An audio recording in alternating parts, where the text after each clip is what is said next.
Glorious October is upon us, my friends, and thus with it brings Q4, the last 3 months of 2025, which feels fake, honestly.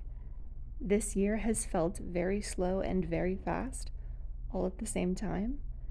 Actually, it felt very slow, I think, in January, and at no other moment. The rest of the year has felt very quick.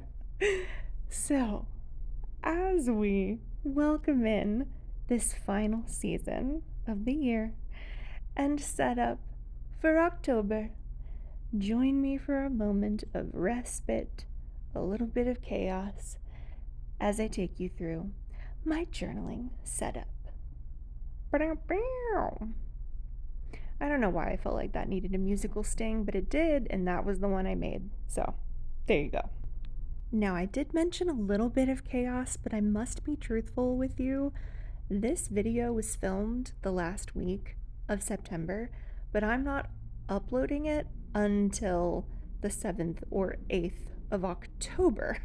And that is because your girl got to have her second round of lUmBaR medial branch blocks yesterday and today as of filming on the 6th and the 7th, Monday and Tuesday, which means I am currently human soup on my couch, surrounded by my 2 dogs, many blankets, and a non-zero amount of pain medication because I had 2 surgical procedures where needles were put into my lumbar spine 2 days in a row. So, this video did not get edited and voiced over until today.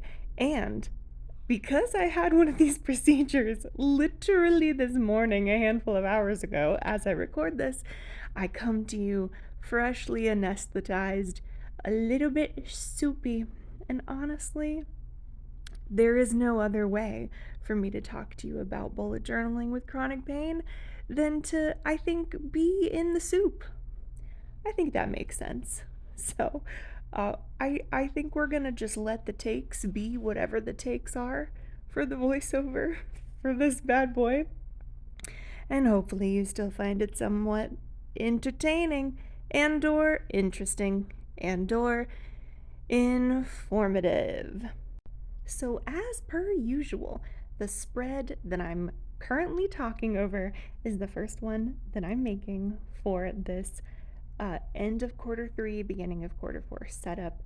And I have a little template sheet in the very beginning of this notebook reminding me what I keep track of at the end of every month, the little like reflection notes that I take. And at the end of each quarter, which is every section of 3 months, they don't exactly line up with the seasons.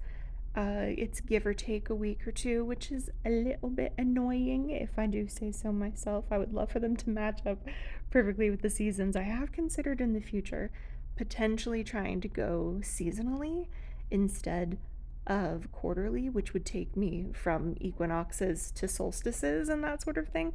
But it would mean that I would always be stopping and starting in the middle of a calendar month, and I don't know how that will work for my pain tracking in general, brain cleanliness. But the setup that I just finished was my kind of catch-up reflection double page spread for the end of Q3.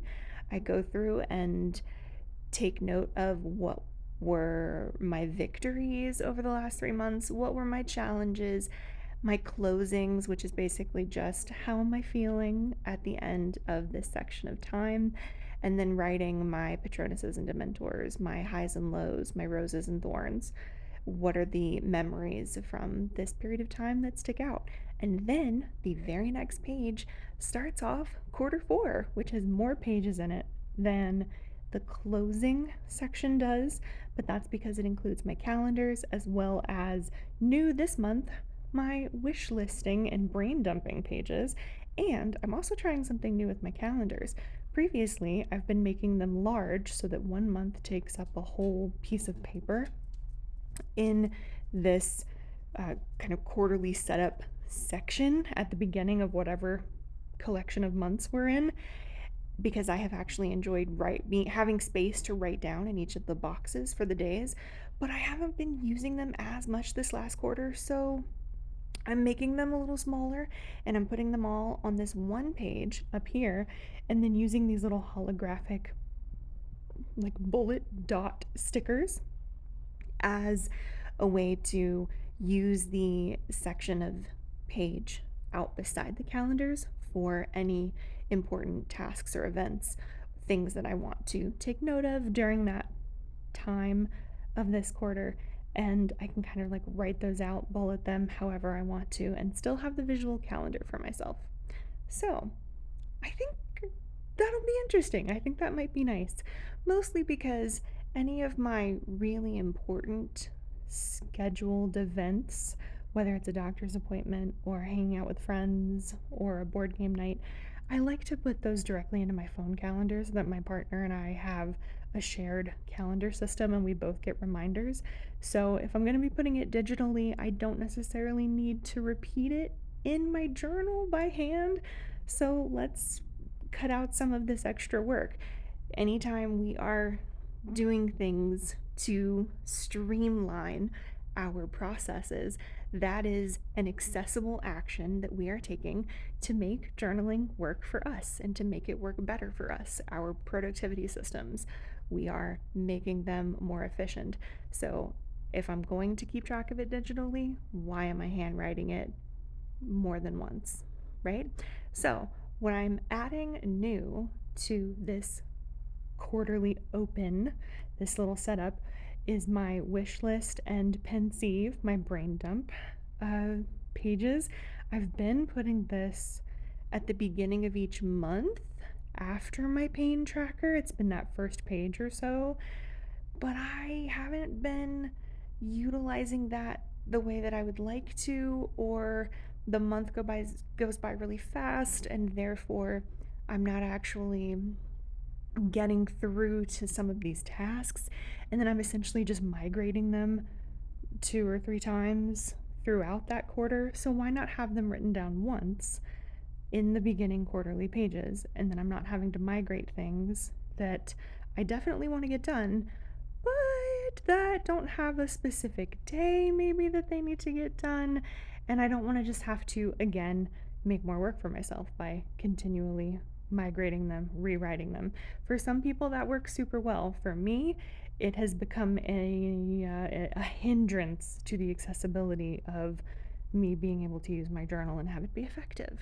So we're trying that out this month, and I did give myself 3 full pages for the brain dump space because it's 3 months, so hopefully that's enough space, and or maybe I won't even use all of it.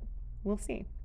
Now, once we finish those quarter pages, which is just my little openings section where I talk about how I'm feeling as we're starting this next section of time, and then calendars, wish list, pensieve, we turn over to the October cover page, and boy was I excited for this one because I didn't have a super clear idea of what I wanted to do for the minimalist decor that I like to put in here, except Archer and Olive's recent Halloween release has some gorgeous tarot card themed packaging for their stickers as well as their notebooks. So I decided to completely desecrate and destroy some of this beautiful packaging to turn it into my cover page.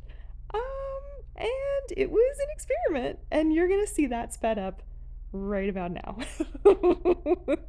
I will say the sticker sheet packaging much easier to take apart than the very thick, sturdy cardboard box that they mail the journals, the notebooks to you in. Yeah, the sticker packaging was much easier to cut up and just paste in there. But also, can we just appreciate that the sticker packaging was exactly the size of my little like Dutch door tabbed page that I always cut to this exact size. Are you kidding? That feels like kismet to me. Feels very magical.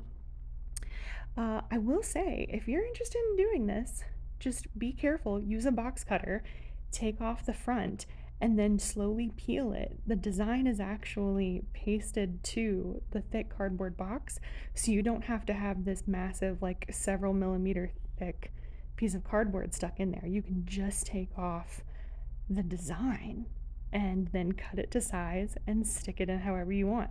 This came out so much better than I thought it would. I thought I was gonna wreck this beautiful notebook storage box and that it was not gonna work in my journal whatsoever, but this is for one of their 8" by 8" square notebooks, which is what I'm currently using as my bullet journal. So this design fit in pretty perfectly. And I gotta say, pretty proud of myself. This felt very like art kid MacGyver, and I am pleased. I am very pleased. Also, just to call attention to it, I use metallic washi tapes to edge all of my quarterly and or start of monthly pages, because I always, during the month for my dailies, I always trim one row of boxes off the sides so that when my journal is closed, the only pages sticking all the way out have a gold or whatever color metallic edge, and I can easily flip through to find the month that I'm in, the quarter that I'm in, and find where I need to be in the notebook. And I took a little font trip in Canva, printed out a fun spooky font for October, and then just stuck it right on top of this gorgeous design. And the holographic silver on the black, are you kidding? It's beautiful. So that's a hack for future. If you shop from Archer and Olive or any other stationery store that has packaging that you love but you're not quite sure what to do with it, see if you can do a little bit of surgery and take it apart and use it as your monthly cover page art. All right, now we're getting to the good stuff. The pain tracker, you know it, you love it. We're setting it up same as usual. And yes, this is my graph paper notebook that I have had for several years. I think this was page, what, 85? There's 100 sheets, and I'm on page 85.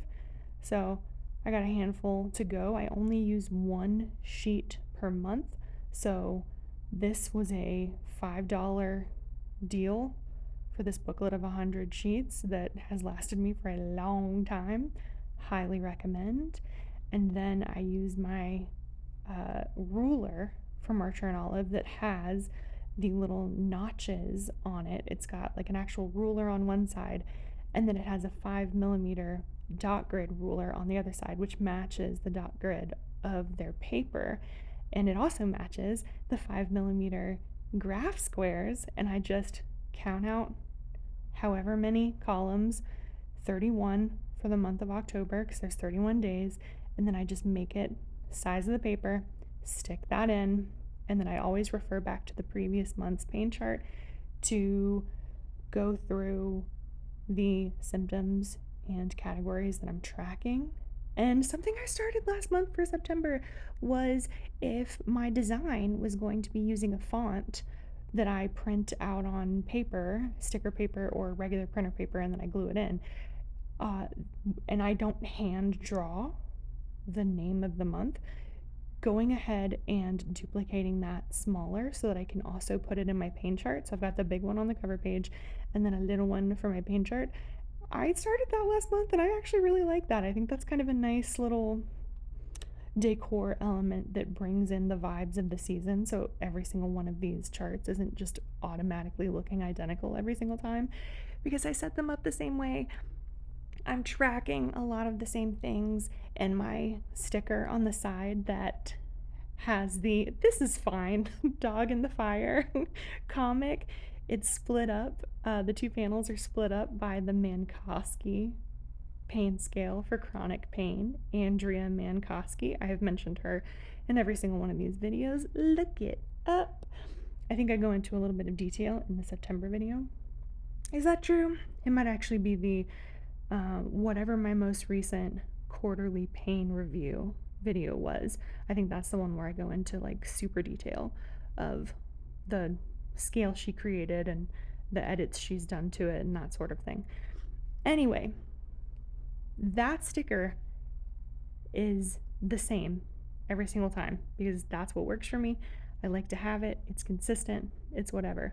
So, the one little element of whimsy, of fun, of decor that I can add to my paint chart is having the month header be a little bit of fun. And your girl loves a font. We love a good font. One last decor piece that I do here is because I'm also creating a shortened tabbed page, kind of like a larger Dutch door for the paint chart, so that like no matter where I am in the month, my thumb can always flip to it very easily because the pages just fall open naturally because they're shorter. I like to, on the edge, pick a washi tape that is pretty, sparkly, a different theme, has a vibe, and makes me feel good. And holy cannoli, Batman, that's our setup. Okay, tell me that packaging does not look absolutely stunning. Stunning in my notebook, right? I think it's gorgeous. Okay, so we've got our paint chart, we've got our October setup page, we have our overflow pages for my brain dump area, my pensieve, as well as my wish list. We've got our calendars for the quarter, as well as our little quarter four openings, adventures, experiments, things I want to try during this quarter, and my quarter three review pages that I will be filling out before I start my quarter four. And that's it. That's the setup. Did I do it? Did I talk about what I was actually doing on camera more than I usually do? Who knows? There's any number of substances currently making my brain feel like a smoothie from Tropical Smoothie Cafe. I think that's the name of it. Specifically, like a mango strawberry. Yeah, that sounds good. Oh, that sounds delicious right now. Anyway, dear friends, I hope that the summer season treated you beautifully and that your autumnal season is coming in fabulously. I hope you have a wonderful time with the people that you love. Things are mad out there, so keep hope alive, take care of yourselves, and have a magical day.